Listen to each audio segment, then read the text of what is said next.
Imagine for a moment that you've been walking down a path for 40 years that you never really chose. 40 years building a life that somehow never quite fits who you truly are. 40 years playing a role that others assigned to you, following a script they wrote for you when you didn't even know you had the right to write your own. And then suddenly, on some ordinary morning, you wake up with this strange sensation that something deep inside you has started to stir, like a force that's been dormant for decades has finally decided to stretch and yawn itself awake. It's like you've been living in a borrowed house your entire life and you're finally realizing you've had the keys to your real home all along. That restlessness you're feeling, that sense that something is shifting in the deepest parts of your being, isn't a crisis. It's an awakening. It's not the end of something. It's the beginning of everything. It's no coincidence that this is happening to you right now.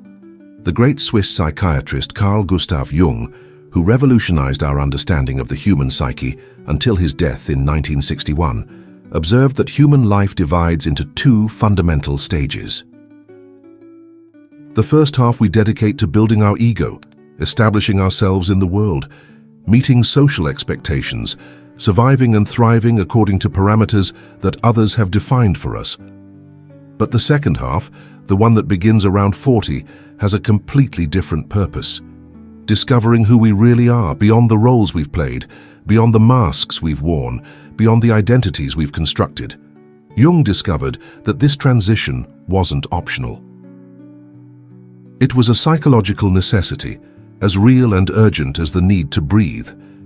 Those who tried to ignore this calling, who desperately clung to the parameters of the first half of life, invariably fell into what he called the neurosis of the second half of life, a particular form of suffering that arises when the soul can no longer tolerate the disconnect between who we are and who we pretend to be. If you've made it this far, it's because something in you recognizes this truth. And if that's the case, I invite you to subscribe to this channel, because what we're going to explore together in the next few minutes could forever change how you understand your life and your purpose.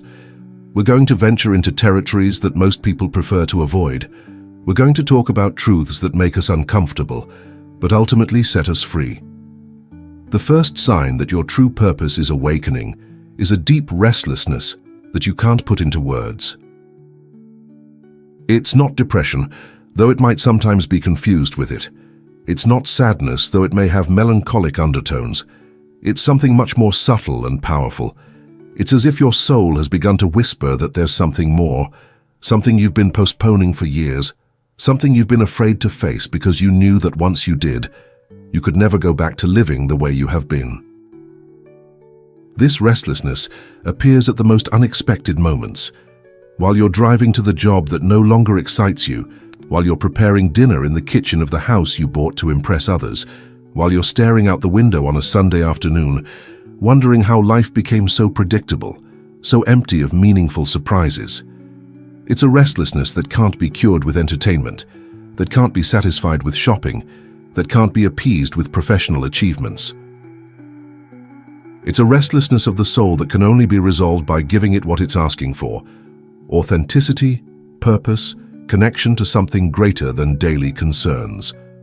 Jung called this phenomenon the beginning of individuation, that process by which we stop living the life others expect of us and begin living the life that truly belongs to us.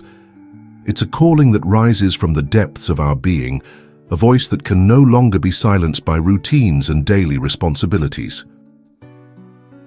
A voice that grows stronger each day, until you can't ignore it without paying too high a price in terms of vitality and joy in living. The second sign is equally revealing and possibly more unsettling. You begin to question everything you once took for granted. Your professional career, which you may have built more for security than passion, your relationships, some of which you realize you've maintained out of habit rather than genuine connection. Your beliefs, many of which you inherited without question from your family, your culture, your era, even your most deeply held dreams, the ones you thought were yours but discover may have been planted by others. It's not that you're losing faith in life. Quite the opposite, you're beginning to find it for real. This questioning isn't destructive, it's liberating. It's like you've been living in a house that wasn't yours, and you're finally realizing you have the right to build your own, with the materials you choose, in the place you prefer, following blueprints you design yourself. This process can be disconcerting because it involves letting go of certainties you believed were absolute. People around you might interpret this questioning as a crisis, as a loss of direction, as a betrayal of everything you've built so far. But here lies the beauty of awakening after 40. You have the emotional maturity and experience necessary to navigate this transformation without losing yourself along the way. You're no longer the insecure young person who needed everyone's approval to feel valuable. Now you have the inner strength to hold your own truth, even when others don't understand it. The third sign is perhaps the most surprising for those who have lived primarily material and rational lives. You begin to feel a deeper connection to something that transcends your individual existence. Some call it spirituality. Others describe it as a connection to the universe, to nature, to the mystery of being alive, to the higher intelligence that organizes the cosmos. It doesn't matter what you call it. What's certain is that this connection becomes more real and tangible than many of the things you previously considered important. This spiritual connection isn't necessarily related to organized religion, though it can be. It's more of an awakening to the interconnectedness of all things, a visceral understanding that you're part of something much larger than your daily concerns. It's like you've been living your entire life in a small room and suddenly discovered that room has a door leading to an infinite universe. You begin to notice synchronicities, those meaningful coincidences that Jung considered messages from the collective unconscious. The book you need to read appears at just the right moment. The person who has the answer you're seeking crosses your path in an apparently casual way. The opportunities you need present themselves just when you're ready to receive them. It's not superstition, it's life responding to your new receptivity, to your new openness, to dimensions of existence you had ignored for decades. The fourth sign is particularly intense and can be frightening for those who don't understand its nature. You begin to experience what we might call the symbolic death of the ego. Don't worry, you're not losing your sanity, you're gaining wisdom. You're not getting sick, you're healing from an illness you didn't even know you had. This death of the ego is actually a rebirth. It's the process by which the masks you've worn for years, the identities you've constructed to fit into the world, the false personalities you've developed to be accepted, begin to dissolve to make way for your authentic being. This process can manifest in multiple ways. You might feel less need to impress others, less anxiety about external recognition, less attachment to material possessions that you once believed defined you.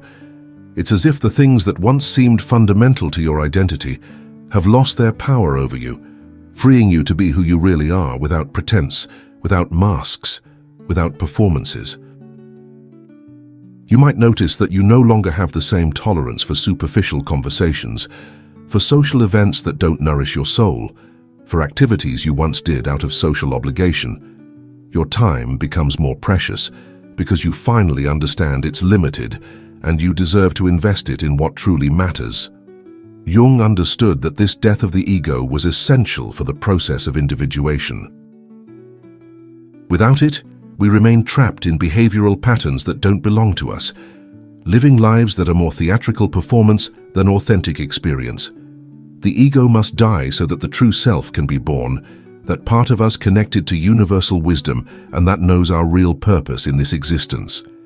If you're recognizing yourself in these signs so far, if something inside you is resonating with these words, I want you to know that what's coming next is even more extraordinary. But before we continue, I'd like to ask you to subscribe to this channel if you haven't already, because we're about to venture into territories that few dare to explore, and I need to know you're truly committed to this journey of self-discovery. But here comes the most extraordinary part, and it's something that can only be fully understood when you've lived it. This apparent loss is actually the greatest gain of your life. Because when the ego dissolves, when false identities fade, when masks fall away, something infinitely more powerful and authentic emerges. Your true being emerges, that part of you that has always been there, patiently waiting for the moment when you'd be brave enough to recognize it. It's like you've been living your entire life as an actor, playing a role you didn't like, in a play you didn't choose, for an audience you didn't really care about. And suddenly you realize you can take off the costume, leave the stage, and begin living your own life, your own story, being the protagonist of your own destiny. If you're recognizing yourself in any of these signs, I'd love for you to share in the comments which one resonates most with you. Your experience could be the inspiration someone else needs to recognize their own awakening process. Sometimes we just need to hear that someone else is going through the same thing to give ourselves permission to honor our own transformation. The fifth sign is truly revelatory and marks a turning point in this process. You begin to experience unusual clarity about what really matters in your life. It's as if a veil that had been clouding your vision for decades has been removed. Priorities reorganize themselves naturally, without effort, without internal struggle. What used to keep you awake at night now seems trivial, and what you barely noticed before now becomes fundamental. This clarity doesn't arrive like lightning that illuminates everything at once, but like a gradual dawn that reveals the landscape little by little. One day you realize that superficial conversations bore you deeply, that you prefer an afternoon of contemplative silence to a party full of meaningless noise. It's not that you've become antisocial, it's that you've developed a more refined internal filter to distinguish between what nourishes your soul and what merely distracts it. You begin to value quality over quantity in all aspects of your life. You prefer to have few but true friends, rather than a social calendar full of superficial acquaintances. You prefer to own fewer things, but have each one be meaningful, rather than accumulate objects that just take up space. You prefer to have fewer activities, but have each one bring you something valuable, rather than keep yourself busy without purpose. Jung observed that this clarity was one of the most distinctive characteristics of the second half of life. The mind, freed from the urgency of establishing itself in the world, of competing, of proving its worth, can finally focus on the essential, on what truly has meaning and permanence. This clarity also extends to your understanding of human relationships. You begin to see more clearly which people are truly aligned with you and which were simply part of the scenery of your previous life. Some relationships deepen and become more authentic, while others fade naturally, without drama, simply because there's nothing real left to sustain them. The sixth sign is profoundly transformative and healing. You begin to feel genuine compassion toward your past and toward the decisions you made when you didn't know what you know now. This compassion isn't self-indulgence. It's not an excuse to avoid taking responsibility. It's wisdom in action. It's the recognition that every mistake, every deviation, every moment of confusion, every apparently wrong decision was necessary to bring you exactly where you need to be now. You begin to understand that there are no mistakes in the traditional sense of the word, only learning experiences. That there's no wasted time, only time invested in your spiritual education. That there are no failures, only feedback from the universe about what works and what doesn't work for your personal evolution. This reconciliation with your personal history is liberating in a way that's difficult to describe until you live it. The wounds you carried as painful scars transform into sources of wisdom. The failures that once embarrassed you become teachers that taught you invaluable lessons. The betrayals you suffered reveal themselves as opportunities to develop discernment. The losses you mourn show themselves as spaces that opened up for something better to arrive. This is where true forgiveness becomes possible, not only toward others, but toward yourself. And with this forgiveness comes a peace that doesn't depend on external circumstances, but springs from within like an inexhaustible fountain. A peace that no one can take away, because it doesn't depend on things going the way you want, but on your ability to find meaning and purpose in any circumstance. Jung considered this self-forgiveness one of the most important achievements of the second half of life. He said that only when we can completely embrace our own history, including its darkest aspects, can we access our wholeness, our completeness as human beings. But there's something even deeper waiting for you, something Jung considered the culmination of this entire awakening process. And it's precisely now that we reach the heart of this transformation, the core of what it really means to discover your true purpose after 40. The seventh and final sign is the most extraordinary of all, the one that gives meaning to everything that came before. You begin to experience what Jung called connection with the self with a capital S. Not the small ego you've been until now, not the constructed personality you've shown the world, but the archetypal self, that part of you connected to universal wisdom, to the cosmic purpose of your existence, to the reason why your soul chose this specific life at this specific moment in history. This connection manifests in very practical ways. You begin to make decisions that go beyond immediate personal benefit. Your choices start to align with something greater, with a purpose that transcends your individual needs, but paradoxically satisfies them more completely than ever before.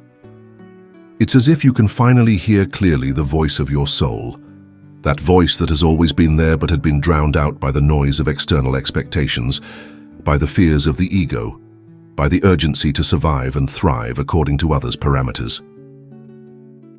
This voice guides you toward experiences, relationships, and opportunities that are perfectly aligned with your spiritual evolution. It steers you away from situations that no longer serve your growth, even though they might appear beneficial from the outside. It gives you the courage to say no to what doesn't resonate with your truth, and the wisdom to recognize and embrace what does. It's at this point that many people discover their true calling, not necessarily a new professional career, but a new way of being in the world.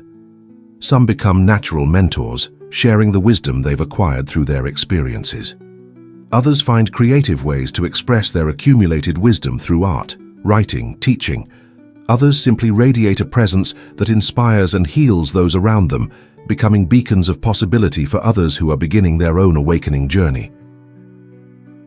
Jung firmly believed that this awakening after 40 wasn't a spiritual luxury reserved for a privileged few, but an evolutionary necessity for humanity. Humanity needs people who have gone through this individuation process, who have integrated their shadows, who have transcended the limitations of the ego and can offer their wisdom to the world from a place of authenticity and service. This means your awakening isn't just for you, it's your contribution to humanity's collective awakening. Every person who completes this individuation process becomes a catalyst for transformation for others, a living example of what's possible when we dare to live from our deepest truth.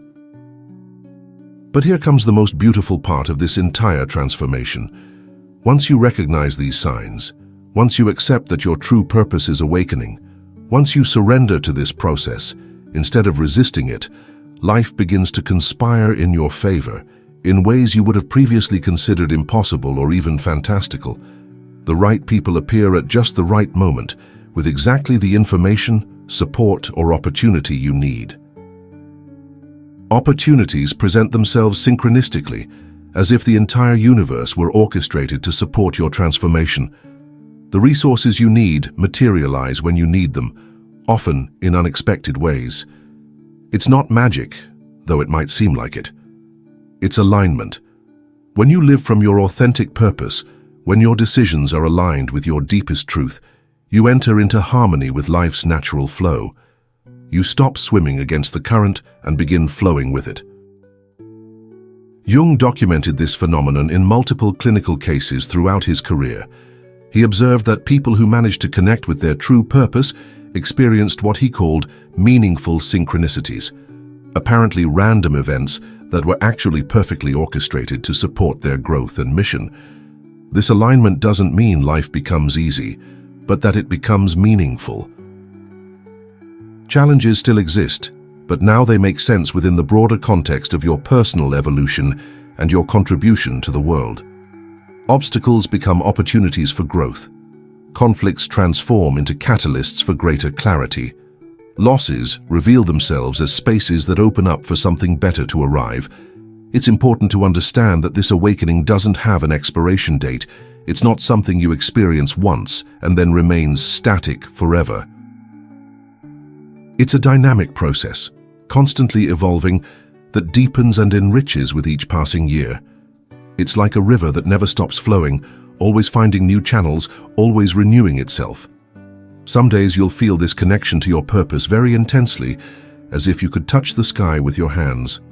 Other days it might seem more subtle, like a whisper barely audible in the background of your consciousness. This is completely normal and natural. Spiritual awakening isn't a permanent state of ecstasy, but a new way of relating to existence, more conscious, more authentic, more aligned with your inner truth. What changes permanently is your ability to recognize these fluctuations as a natural part of the process, without judging them, without trying to force anything. You develop a deep trust in the process itself, an unshakable faith that you're exactly where you need to be, experiencing exactly what you need to experience for your greatest growth and service. If you identify with these signs, if you recognize in your own life these indicators of awakening, I want you to know that you're exactly where you need to be. Your process is unique, your timing is perfect, and your contribution to the world is necessary and irreplaceable. No one else can offer what you have to offer. No one else can walk your path or fulfill your purpose. Don't let anyone tell you it's too late to change, too late to discover your true purpose, too late to live an authentic life. The truth is exactly the opposite. Your 40s are the perfect time for this awakening, because you have the maturity, experience, and perspective necessary to navigate it with wisdom. You have the emotional strength to sustain the transformations that lie ahead. You have enough life experience to distinguish between what's authentic and what isn't. Jung lived this process firsthand. Around 40, he experienced what he called his confrontation with the unconscious, a period of profound personal transformation that lasted several years and led him to develop many of his most important theories about individuation and personality development in the second half of life. From that personal experience, often painful but deeply transformative, came his understanding that the midlife crisis wasn't a pathology to be cured with medications or superficial therapies, but an evolutionary opportunity to be embraced with courage and wisdom. It was the psyche's invitation to transcend the limitations of the first half of life and access potentials that had remained dormant in the unconscious until then. Your awakening is part of a broader consciousness movement happening on the planet right now. More and more people are awakening to their true purpose, recognizing that there's something beyond survival and material success. They're discovering that true fulfillment comes from aligning external life with inner truth, from finding ways to serve the world from their unique gifts. This is a unique moment in human history for this kind of awakening. We have access to knowledge and perspectives from spiritual traditions around the world. We have the freedom to explore and question without the restrictions that limited previous generations. We have the longevity to fully live this second stage of life, to completely develop our spiritual potential. Don't waste this extraordinary opportunity. Don't let fear of change, others' expectations, the inertia of routine or the comfort of the familiar prevent you from responding to your soul's calling. The world urgently needs what you have to offer, your unique wisdom acquired through your specific experiences, your particular perspective on life, your specific way of contributing to collective well-being. If this message has resonated deeply in your heart, if you've recognized in these words your own experience or your own emerging process, I invite you to subscribe to this channel, where we'll continue exploring together these themes that touch the deepest parts of the human being. Like this video if it has served you, share it with someone you know who's going through this awakening process, and tell us in the comments which of these signs is most present in your life right now. Remember that your awakening isn't just for you, it's your gift to the world, and the world is waiting for exactly what you have to offer, with your imperfections, with your unique history, with your particular way of seeing and experiencing life. Your time is now.